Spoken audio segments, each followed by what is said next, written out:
So I have ordered this Digitech mini tripod, and I have ordered this tripod for one single reason, and that is you get also a mobile phone holder with this. And I ordered this tripod just for the sole purpose of this ball head, because previously I have a GorillaPod with me, but that GorillaPod doesn't have a ball head, so I can attach this ball head with the GorillaPod, and I can use this with also. With this ball head you can click portrait pictures, portrait videos and other stuff, so it is pretty good. And I have seen other tripod also, the Manfrotto tripod, but this one is cheaper than that. I got it for almost 400 rupees, so it is worth that. And yeah, it is a best alternative for the Manfrotto tripod, but I guess it has a better quality, but this one also does work, so you can buy this if you want. So today's video is about the Canon G7X Mark II. I will be showing you some settings that I use in my videos, and you can apply that settings in your smartphone camera also by going into the manual mode into the video settings. I will be just showing you the video settings because I don't know the photography stuff. I just learned about the video stuff, so and I will be showing you some of the settings that I use. So let's go. So this is the interface of the Canon G7X Mark II. So what we will do is, this one is on the auto mode. I will just show you. This is on auto mode, and now we will go to the movie mode. This one, this movie icon, okay,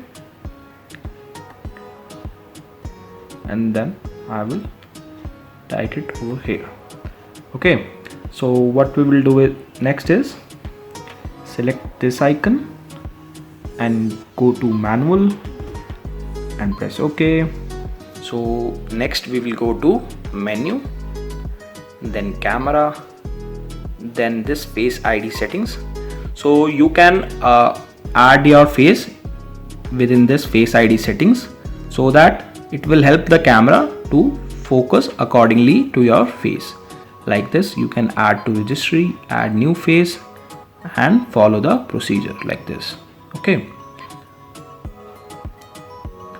you can add more angles or more expressions for the improved recognition within this Face ID settings. Then we will go to page number 4, the image stabilization settings. So we will go to image stabilization. There's this off and continuous. You should select continuous, and dynamic should be standard, because if you choose high, then the video will be more cropped than the standard. Okay, and then we will go to this Q icon here, and we will select the frame rate. There is this full HD 59.94 fps, that means this is 60 fps. So if you are shooting for just a vlog, you can shoot in 60 fps also, but if you want a cinematic video, then you should select the 24 fps.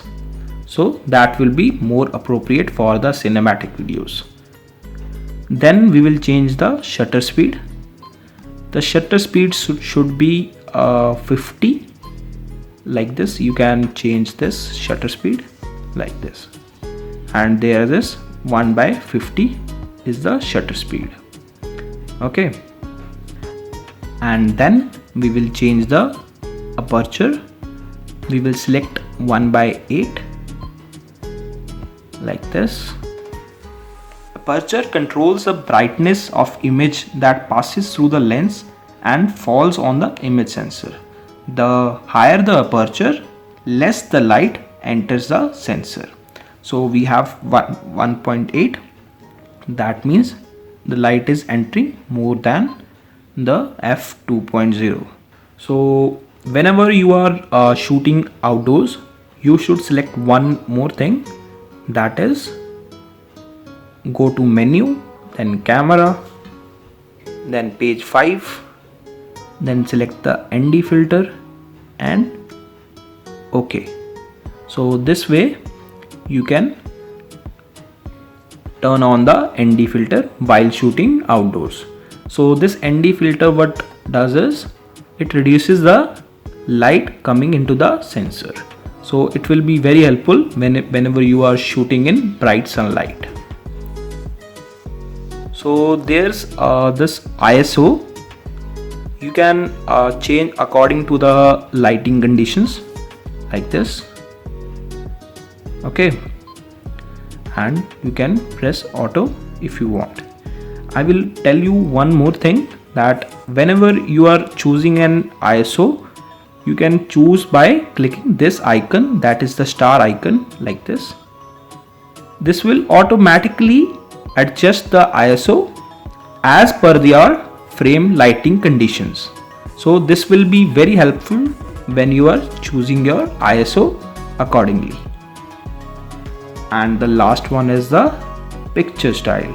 So what we will do is go to Q and we will select this picture style. We will go to standard. This one is the auto and this one is